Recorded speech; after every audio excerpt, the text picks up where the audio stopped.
আমাদের উপর হামলা করার মামলা বিভিন্ন ধরনের আমাদেরকে ভয়ভীতি দেখানো হচ্ছে, যে কোনো সময় আমরা গ্রেফতার হতে পারি। মিথ্যা মামলা প্রত্যাহার ও গ্রেপ্তারকৃত শিক্ষার্থীদের মুক্তির দাবিতে আজকে সংবাদ সম্মেলন। সরকারের নিরাপত্তা বাহিনীর গুলিতে ও ছাত্রলীগের আক্রমণে নিহত শত শত শহীদদের আত্মত্যাগ তিরস্কার করে ডিবি কার্যালয়ে বন্দুকের নলের মুখে জিম্মি করে সমন্বয়কদের মাধ্যমে জোরপূর্বক স্ক্রিপ্টেড বিবৃতি আদায়ের তীব্র নিন্দা ও প্রতিবাদ জানাই। আমাদের দাবি আদায়ে আমরা অবিচল ছিলাম, রয়েছি এবং থাকব। প্রিয় দেশবাসী ও ছাত্র সমাজ, বিগত কয়েকদিন যাবৎ গণহত্যা, গণগ্রেপ্তারের পর সরকার এখন এক নতুন নাটকের সৃষ্টি করেছে।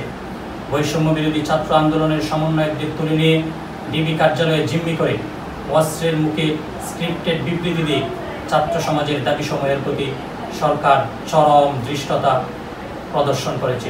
শুধু তাই নয়, সারা দেশে রাষ্ট্রীয় বাহিনী ও ছাত্রলীগ সন্ত্রাসীদের হাতে নিহত শহীদদের পরিবারকে হুমকি ও ভয়ভীতি দেখিয়ে আর্মড ফোর্সকে ব্যবহার করে ঢাকায় এনে সরকার তাদের থেকে মিথ্যা জবানবন্দি নেওয়া ও সমস্ত দায় আন্দোলনকারীদের উপর চাপিয়ে শহীদদের রক্তের সাথে তামাশা করেছে।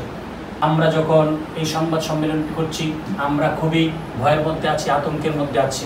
আমাদেরকে গুম করার, গ্রেফতার করার, আমাদের উপর হামলা করার মামলা বিভিন্ন ধরনের আমাদেরকে ভয়ভীতি দেখানো হচ্ছে, যে কোনো সময় আমরা গ্রেফতার হতে পারি। কিন্তু আমরা দায়িত্বহীন ভাষায় বলতে চাই, ঢাকা, চট্টগ্রাম, রাজশাহী, সিলেট সহ সারা বাংলাদেশের সমন্বয়ক ছাত্র সমাজের প্রতিনিধি হিসেবে আমাদের 9 দফা দাবি যতক্ষণ পর্যন্ত না আদায় হবে, আমাদের আন্দোলন চলবে। শিয়া বাটার ও ভিটামিন ই সমৃদ্ধ lily glam beauty soap. Lily, always beautiful.